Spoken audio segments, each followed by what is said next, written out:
अद्भुत व्यक्तित्व के धनी जय शिवाचार्य महान है। अद्भुत साधना ध्यान करते आत्मोत्थान है। भले आपकी साधना गाता प्रकाश यशगान है। आत्मज्ञानी सदगुरुदेव आचार्य सम्राट पूज्य श्री शिव मुनि जी महाराज साहब के लोक कल्याण की मंगल भावनाओं के साथ सतशः नमन।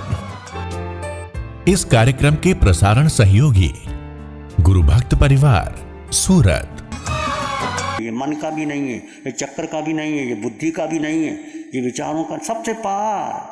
कठिन है विचारों के पार, मन के पार, बुद्धि के पार। तो प्रयास तो करो, जारी तो रहो, अंतर की साधना तो करो। तो पहले समझो ध्यान है क्या, क्या है ध्यान, और क्या ध्यान समझ पाए आप ये ध्यान है। तो हमें भी स्वयं का स्वयं में स्थित होना है। तो स्वयं का स्वयं में स्थित कैसे हूं, आगे प्रश्न होता है कि ध्यान है सबसे ऊंचा ध्यान, आर्त रौद्र छोड़ करके धर्म ध्यान और शुक्ल ध्यान की तरफ जाना। और कुछ लोग आपको कहेंगे शुक्ल ध्यान तो होता ही नहीं, ये इतने गोस्थान के बाहर होता है, उनकी बात तो छोड़ दीजिए। यदि आप आर्त रौद्र ध्यान ही कर रहे हो और धर्म ध्यान क्या है, ये पूजा पाठ नवकार मंत्र का स्वाध्याय सारा धर्म ध्यान है। धर्म ध्यान से पुण्य बंद होता है।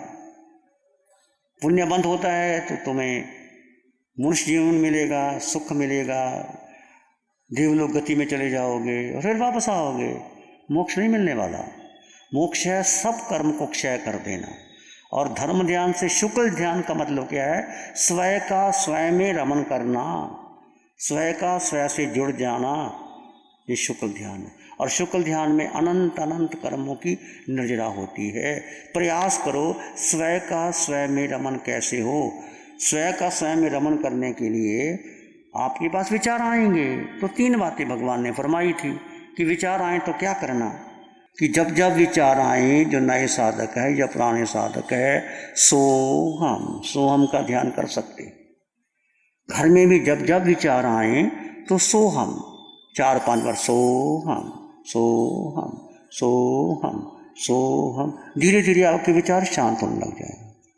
माना कि दूसरा तरीका भगवान ने बताया कि दृष्टा में रहो। विचार बहुत आ रहे हैं, उसके साथ लगो मत, कहानी नहीं बनाना, उससे अलग हो जाना। दृष्टा भाव का मतलब है कि जैसे तुम नदी के किनारे खड़े हो और नदी बह रही है, आप देख रहे हो। नदी का पानी बहुत तेज आ रहा है, आप देख रहे हो। नदी का पानी गंदला हो गया, आप देख रहे हो। किसी ने फूलों का गुच्छा डाल दिया, आप देख रहे हो। किसी ने राख डाल दी, आप देख रहे हो। किसी ने लाश आ गई, आप देख रहे हो, पर कोई प्रतिक्रिया नहीं कर रहे, बस केवल देख रहे हैं और जान रहे हैं नदी के किनारे खड़े होके। ऐसे सारे विचारों को ध्यान के द्वारा आपके विचार बहुत ज़्यादा आएंगे। केवल जानना और देखना, ये है दृष्टा भाव। विचार बहुत आएंगे, आप उनके साथ मत लगो। दृष्टा भाव, देखते रहो। कभी तो आधा पौना घंटा देखने में लग जाएगा, निकल जाने दो। जो कूड़ा करकट पड़ा हुआ है जन्मों जन्मों का, ये विचार इस जन्म के नहीं, जन्मों जन्मों के विचार हैं। निकल जाएंगे। धीरे धीरे आपका मन शांत होने लग जाएगा। फिर तीसरी बात वाणी में आई कि तुम 8 गुण हैं आत्मा के, उन 8 गुणों का चिंतन करो। ये विचार मैं नहीं हूँ, बुद्धि मैं नहीं हूँ, ये जन्मों जन्मों से मेरे पर भारी हो गए हैं। जैसे आपके मकान में कोई किराएदार आ गया, वो खाली नहीं करता। 20-25 साल से बैठा है, 50 साल से बैठा है, तो क्या करोगे आप? पूरी कोशिश लगाओगे, केस करोगे, कोर्ट वालों को बुलाओगे, सब कुछ करोगे, फिर वो बहुत बार वो खाली करेगा। ऐसे ही आत्मा के गुणों का, मैं आत्मा अनंत प्रकाश से युक्त, मैं आत्मा अनंत ज्ञान वाला, मैं आत्मा अनंत दर्शन वाला, मैं आत्मा अनंत सुख वाला, मैं आत्मा अनंत शक्ति से संपन्न परिपूर्ण। धीरे धीरे जैसे आपको बताया गया शुरू में, सिर के सिरे से पांव के अंगूठे तक एक एक अंग से मन गुजारो और आत्म प्रदेशों के स्पंदन का अनुभव करो।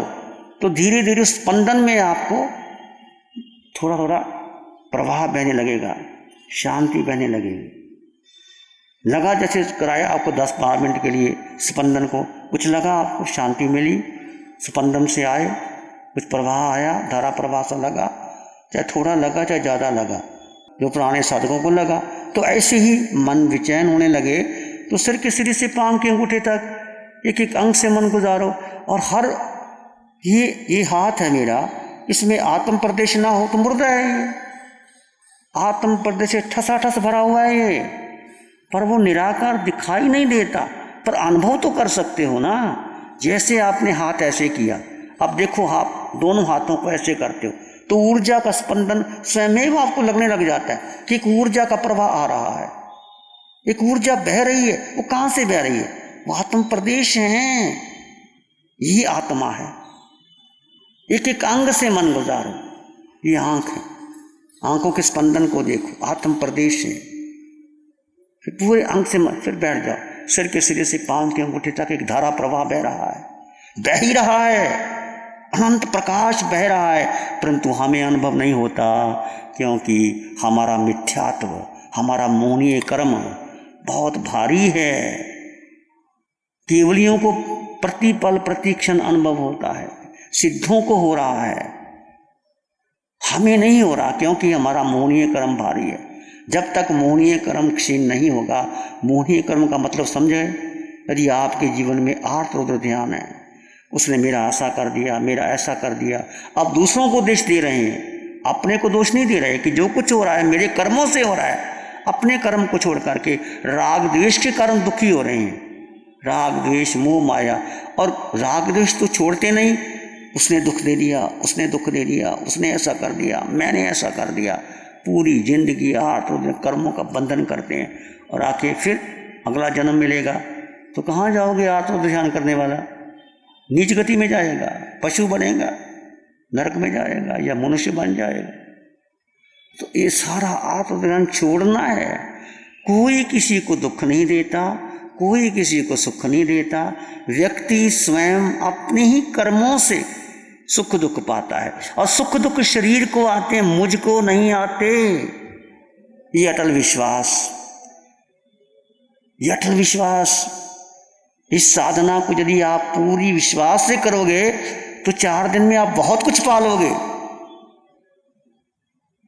यदि ध्यान शिविर कर लिया, घंटा बैठ गए, भोजन कर लिया, तो बात बनने वाली नहीं है भाई। बहुत पुरुषार्थ करना है, बहुत मेहनत करनी है। वो मेहनत दिखाई नहीं देती। कोई खेती नहीं करना, किसी पहाड़ी पे नहीं चढ़ना, इस काया पर शोध करना है, काया को जानना और काया को देखना है। बहुतों के प्रश्न है, विचार बहुत ज़्यादा आ रहे हैं, आने दो, हमें क्या फ़र्क पड़ता है। अच्छा है विचार आ रहे हैं, तुम्हारे विचार क्षीण हो जाएंगे, चले जाएंगे। जैसे गड्ढा खोदते हो पानी निकालने के लिए, तो गड्ढा खोदते समय तो क्या होगा, मिट्टी निकलेगी, गंदी मिट्टी निकलेगी, बदबू आएगी, झाड़ झंखाड़ आएंगे, कंकर पत्थर आएंगे, फिर पानी गंदला आएगा, फिर और जाओगे नीचे, फिर पानी आएगा। ऐसे ध्यान करते समय विचार बहुत आएंगे। जलती हुई लकड़ी में कोयले डाल दो तो कुछ आवाज़ नहीं आती, पानी के छींटे डालो तो छू की आवाज़ आती है। जब आप ध्यान करते हैं, आत्मा में प्रवेश करते हैं, तो मन नहीं चाहता, सब विचार आते हैं। ये तो क्या कर रहा है, मन विचारों के द्वारा आपको खींचना चाहता है, उससे बाहर निकालना चाहता है। तो घबराना नहीं, विचारों के दृष्टा बन जाओ, सोहम का ध्यान करो और अंतर आत्मगुणों का चिंतन करना। दृष्टा भाव कैसे? उस समय ख्याल करना केवली भगवान तीनों लोगों को एक साथ जानते और देखते, पर कोई प्रतिक्रिया नहीं कर रहे, कोई प्रतिक्रिया नहीं कर रहे। मैं क्यों प्रतिक्रिया करूं? क्या मेरे कहने से सब कुछ हो जाएगा?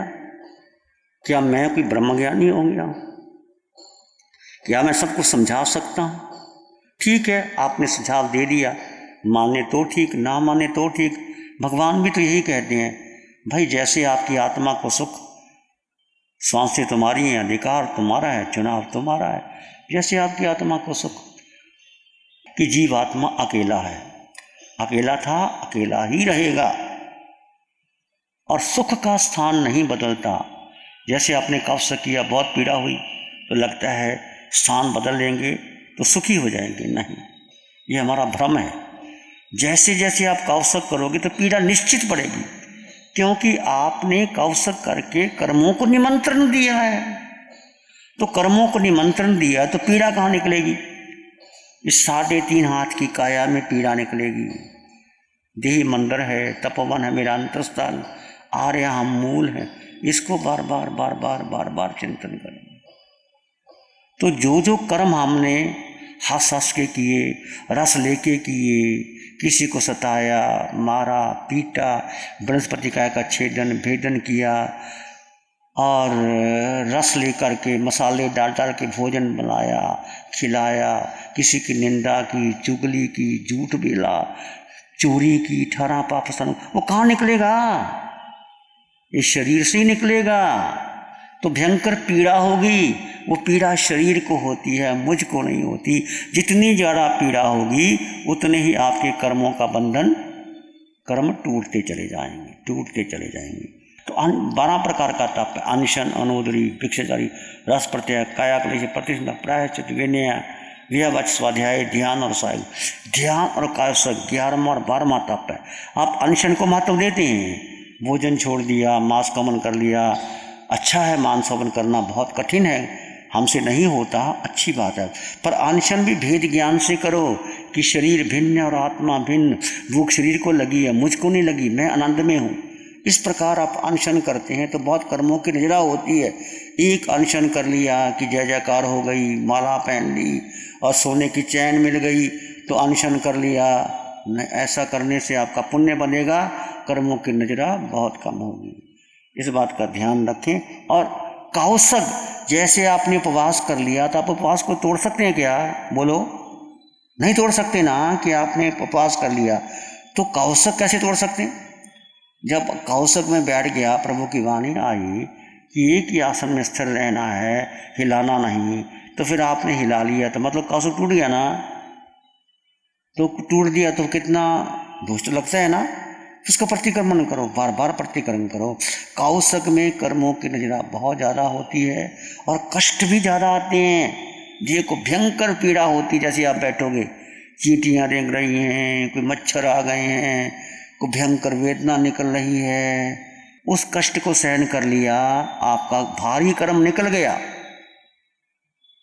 ऐसे कौशक का प्रयोग सभी तीर्थंकर भगवंतों की, जब मंदिरों में जाते हैं, प्रतिमा देखते हैं, भगवान खड़े हैं, बाहुबली 1 वर्ष तक खड़े रहे, भगवान पार्श्वनाथ खड़े हैं, कमठ कितना कष्ट दे रहा है, भगवान महावीर खड़े हैं, गौशालक ने कितना कष्ट दिया भगवान को, कानों में कीले ठोके गए, भगवान कितनी भगवान की सहनशीलता, या वो शरीर को भूल ही चुके थे, केवल आत्म रमन करते थे। इतना आत्म दृढ़ता पक्की थी।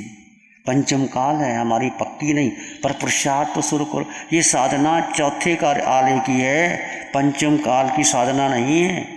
ये साधना प्रभु की, अरिहंत परमात्मा की अनंत कृपा से मिली है और शासन देवों की कृपा बरसती है। और वीतराग साधिका निशा जी का बहुत जोर लगता है। इस साधारण मत समझ लेना। इसके प्रति जितनी तुम कृतज्ञता ज्ञापित कर सको कर देना, तुम्हारे कर्म क्षय होंगे। प्यारी गुरुवाणी है, बड़ी ही सुहानी है। आंखें बंद, मन वचन काया शांत, शरीर शांत, विचार शांत, सृष्टि शांत, वातावरण शांत, हर दिशा हर किनारा शांत शांत शांत। सिर के सिरे से पांव के अंगूठे तक अपने भीतर शुद्ध चेतना का एहसास कीजिए। तुम केवल आत्मा हो, तुम केवल केवल आत्मा हो।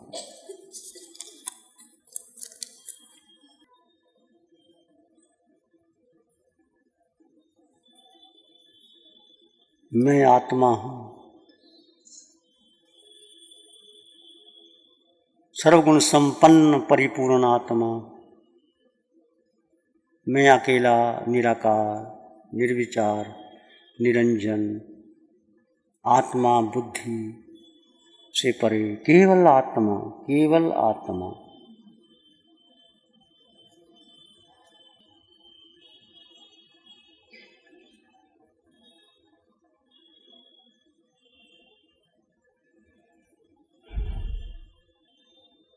मैं आत्मा हूँ,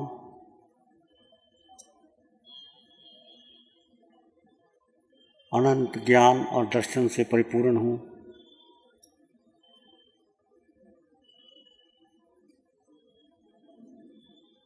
मेरा स्वभाव मात्र दृष्टा है, तीनों लोगों को जानने और देखने का। मेरा स्वभाव सिद्धों जैसी अवस्था मेरे भीतर है। अपने देह बुद्धि को तोड़ते चले जाइए, आत्मा में रमन कीजिए, सारे संकल्प विकल्प को तोड़ दें। इसी में एक लंबा गहरा श्वास लें, अरिहंत परमात्मा के चरणों में अनंत कृतज्ञता ज्ञापित करें। एक और लंबा गहरा श्वास, अरिहंत परमात्मा के चरणों में नमन और वंदन। दोनों हाथों को आंखों पे ले जाएं, हल्का सा स्पर्श, धीरे से आंखें खोल दें।